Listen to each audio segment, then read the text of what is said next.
Olá a todos, estamos aqui para continuar este curso sobre dilemas éticos em medicina veterinária. Eu estou aqui atendendo ao gentil convite da Flávia e da Bruna para falar com vocês um pouco sobre os crimes contra a fauna e mais notadamente a perícia nos crimes contra a fauna, que é o tema ao qual eu venho dedicando toda a minha profissão, a minha carreira ao longo dos últimos anos.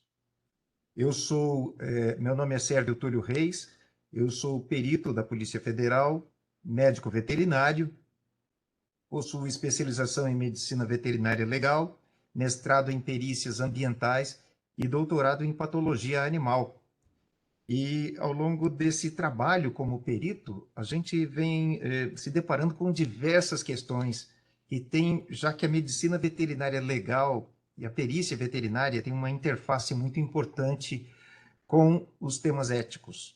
Eu diria que é indissociável, é impossível falarmos sobre perícia médico-veterinária sem abordarmos as questões éticas que estão envolvidas nessa relação entre os animais humanos e os animais não humanos. E numa uma relação cada vez mais intensa em diversos aspectos, né? Tanto quando falamos em relação a animais domésticos, como também quando falamos a respeito de animais silvestres. E aqui eu vou fazer uma abordagem do meu ponto de vista como um profissional que atua na esfera da persecução penal, ou seja, na investigação de crimes, e como que isso interfere nessa relação. Bom, iniciando, eu quero falar um pouco sobre os principais temas, as principais demandas de perícia criminal que chegam aqui para a gente na rotina da Polícia Federal, que é o meu caso, né? Mas que não é muito diferente da rotina da perícia criminal dos estados de uma maneira geral. Nós recebemos denúncias, recebemos notícias crime que muitas vezes estão relacionadas com caça ilegal, com tráfico de animais silvestres, desastres ambientais, com mortandades de animais, assim como também questões relacionadas à crueldade, abuso e maus tratos contra animais em diversos cenários, em diversas circunstâncias. Quando nós falamos de animais silvestres, é muito claro, é muito evidente que a simples retirada de um animal silvestre do seu habitat natural, a destruição de ninhos, a morte, né, de animais durante o transporte para o comércio clandestino, o comércio ilegal, tudo isso, é claro, envolve muitas circunstâncias de abuso, de crueldade contra os animais. Mas também nós temos uma demanda crescente, cada vez maior, em relação à crueldade contra animais de companhia, animais em situações em que eles vivem em residências e que já são, inclusive, hoje em dia, tidos como parte da família, como membros da família. E aí, nesse aspecto, né, nós temos, inclusive, mudanças recentes, né, na legislação. A Lei Sanção agravou a pena para o crime de crueldade, abuso e maus tratos contra animais, no caso especificamente de cães e gatos, mas a gente não pode perder esse horizonte de que todos os animais, em todas as circunstâncias, estão sujeitos muitas condutas que podem ser enquadradas como maus tratos, inclusive animais silvestres, animais em sistemas produtivos também, né? Animais em laboratórios, que muitas vezes são utilizados para testes, para pesquisa, e tudo isso pode ser demandado da polícia, uma vez que se configura como crime, portanto, é muito comum, é natural que essa notícia possa ser encaminhada para a polícia, no caso, para a polícia judiciária, que é encarregada de investigar esses crimes, apontar eventuais culpados, responsabilizar os infratores por esse crime.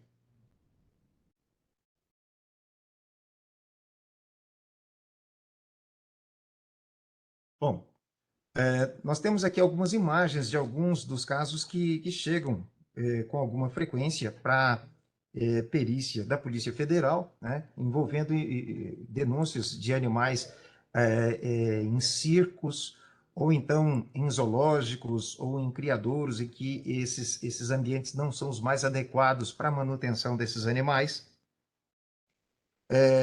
Temos também notícias sobre animais que são mantidos em sistemas produtivos e que os indicadores de bem-estar animal não são observados ou não são observados a contento em todos os aspectos, né?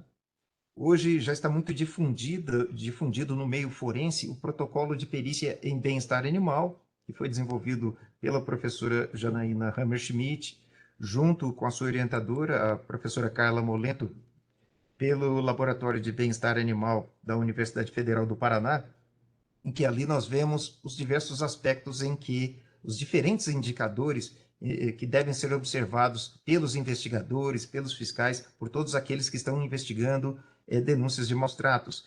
E isso inclui o ambiente propriamente dito e o animal em si, né? Desde questões de conforto, espaço para o animal se exercitar, a alimentação que ele recebe, se a alimentação é a mais adequada do ponto de vista da qualidade e da quantidade, da frequência para aquela espécie, para aquele indivíduo, assim como também se o animal recebe ou não assistência médico-veterinária, se o animal tem uma socialização, se ele pode interagir socialmente com seres humanos, com outros animais, e também o próprio estado de saúde, né? Ele está livre de dor, livre de sofrimento, né? Se ele tem uma enfermidade, que essa enfermidade esteja sendo tratada, devidamente tratada por médico veterinário, se ele está livre de lesões provocadas intencionalmente por pessoas que queiram infligir algum sofrimento ao animal. Isso tudo tem que ser observado num conjunto, para que aí, sim, no final, se perceba se existe ou não a materialização do crime, previsto no artigo 32 da Lei de Crimes Ambientais, né? Praticar ato de abuso, maus tratos, ferir ou mutilar animais silvestres, domésticos, domesticados, nativos ou exóticos. Além desses crimes que estão tipificados na Lei de Crimes Ambientais, previstos lá no capítulo dos crimes contra a fauna, nós temos também animais em contexto de crime em diversos outros temas, em diversos outros tipos penais. É o caso, por exemplo, da fraude em produtos de origem animal. Muitas vezes o que chega para a perícia, chega a notícia, crime para a polícia investigar, é uma fraude relacionada à comercialização e à produção de produtos cárneos, leites. Muitas vezes esses produtos são inadequados ao consumo, porque existe a adição de determinadas substâncias que vão mascarar uma alteração naquele produto. Ou então aquele produto é substituído, a carne de uma espécie é vendida como se fosse de outra espécie por causa de questões de valor e de lucro. E isso também chega para a polícia, assim como casos que envolvem comercialização de animais de alto valor comercial como objeto de lavagem de dinheiro da corrupção. É o caso, por exemplo, do chamado boi de papel, o acobertamento, a lavagem de dinheiro através de comprovantes de compra e venda de gado ou de cavalos. Isso também é um tipo de crime que é investigado pelo perito médico veterinário. No caso, os exames periciais, os laudos periciais são feitos por médicos veterinários. Dentro desse contexto, na nossa estrutura aqui da Polícia Federal, né, foram inaugurados e estão sendo inaugurados novos laboratórios de perícia de fauna. Isso porque, na investigação desses crimes contra a fauna, assim como de qualquer outro crime, sempre que o crime deixa vestígios, é indispensável o exame pericial. Isso vale quando a vítima é humana, vale também como a vítima é não humana. Há necessidade de produção de prova. Essa prova material é o próprio exame pericial. No caso de um cadáver, nós precisamos fazer o exame cadavérico, o exame necroscópico, para tentar entender a causa da morte, o mecanismo da morte, eventualmente identificar os autores daquele crime, né?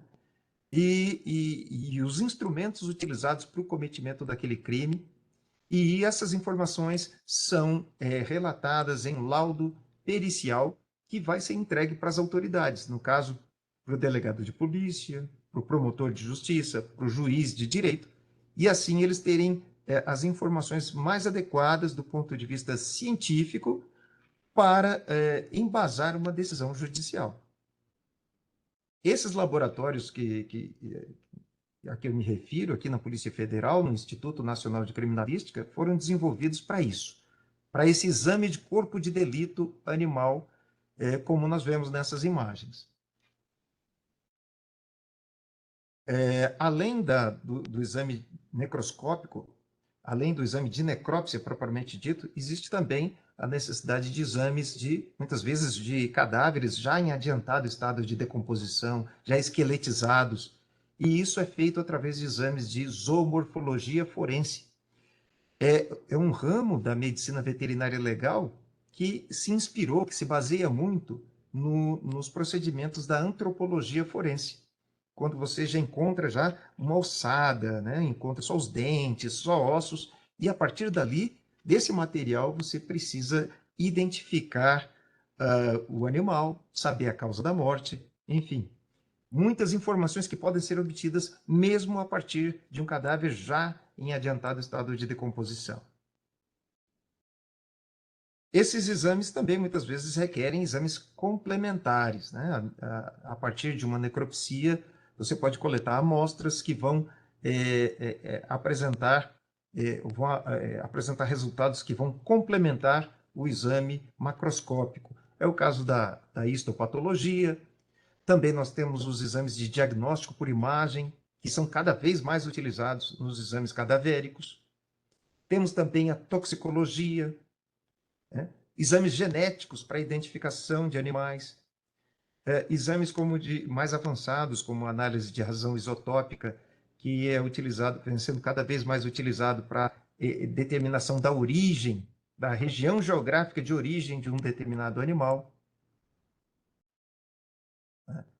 Esses exames também são utilizados para encontrar os instrumentos que foram utilizados, né? Como no caso aqui a gente vê, a partir de exames radiográficos é possível localizar projéteis de arma de fogo que foram disparados contra o animal, que estão relacionados com a causa da morte.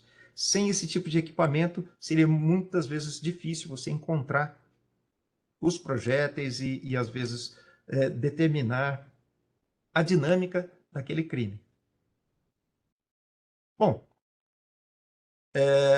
vou falar aqui rapidamente sobre alguns casos que nós recebemos.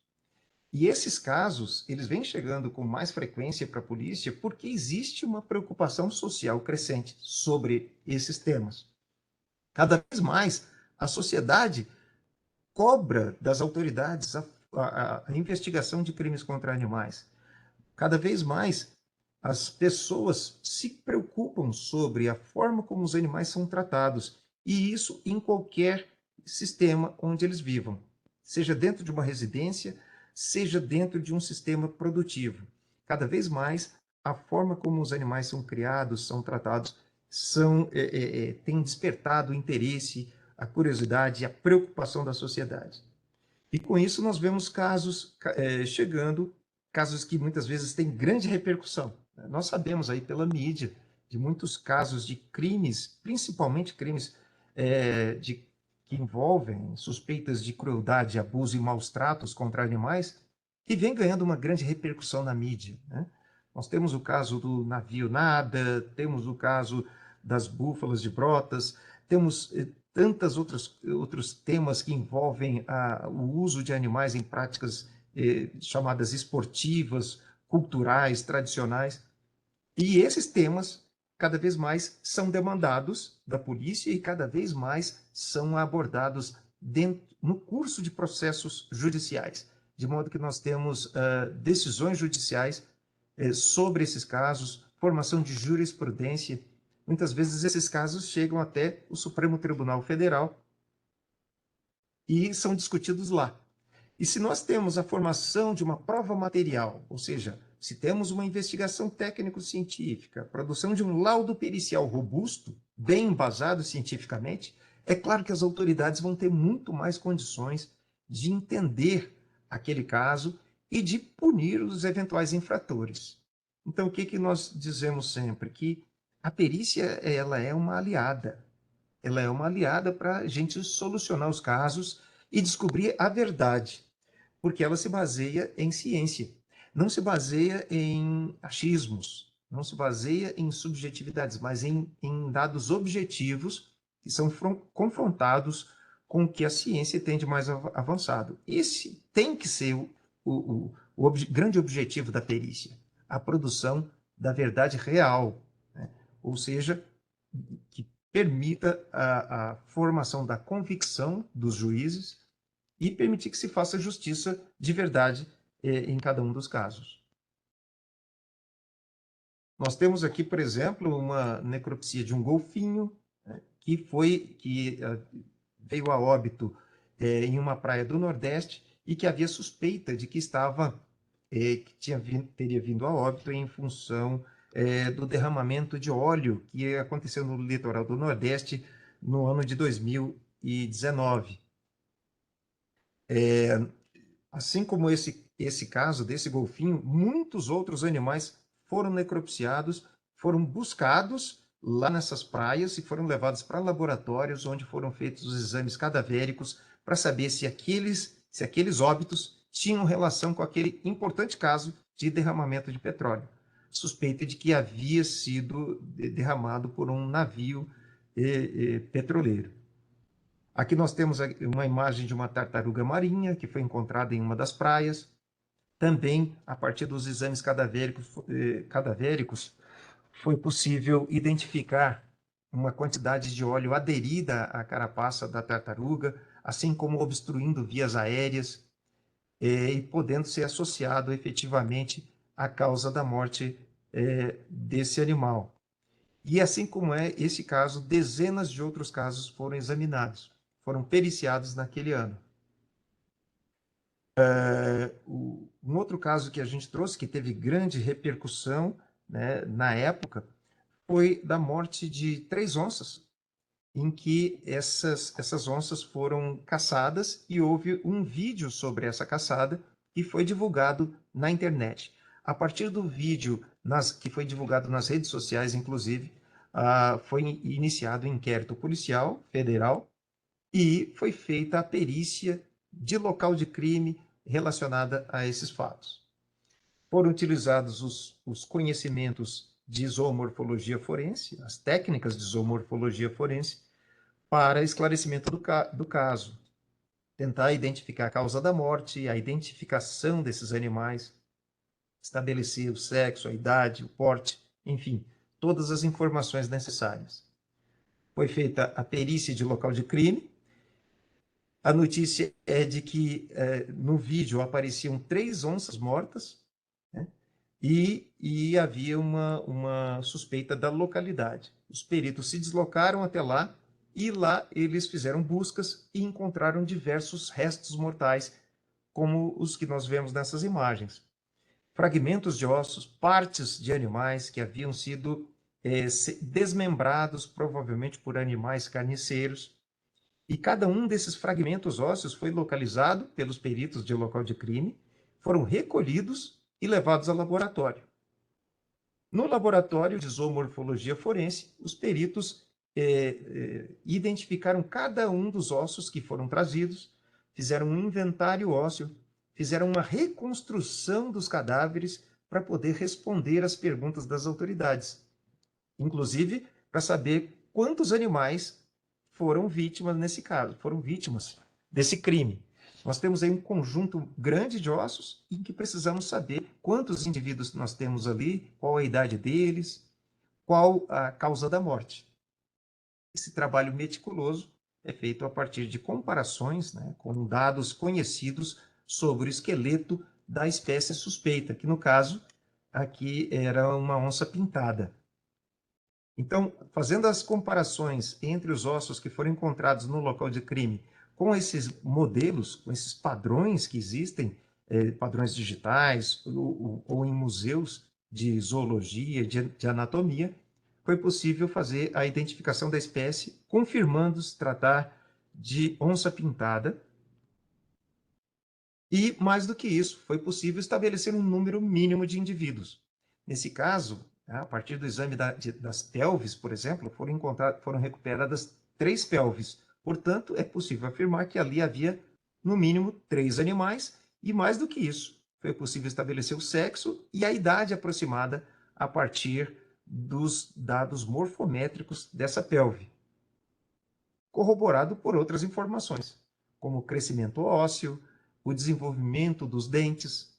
Então foi possível estabelecer com precisão a idade desses animais e assim confirmar a suspeita de que se tratava de uma fêmea adulta com 2 filhotes de 7 meses de idade.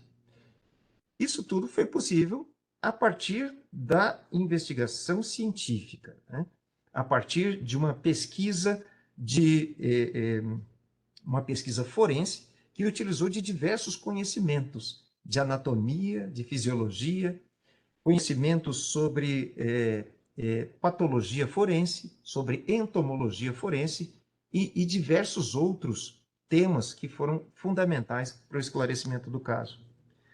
Bom, nesse caso, esses casos que eu trouxe aqui para vocês são apenas fragmentos de exemplos do que nós enfrentamos na rotina com uma demanda cada vez maior.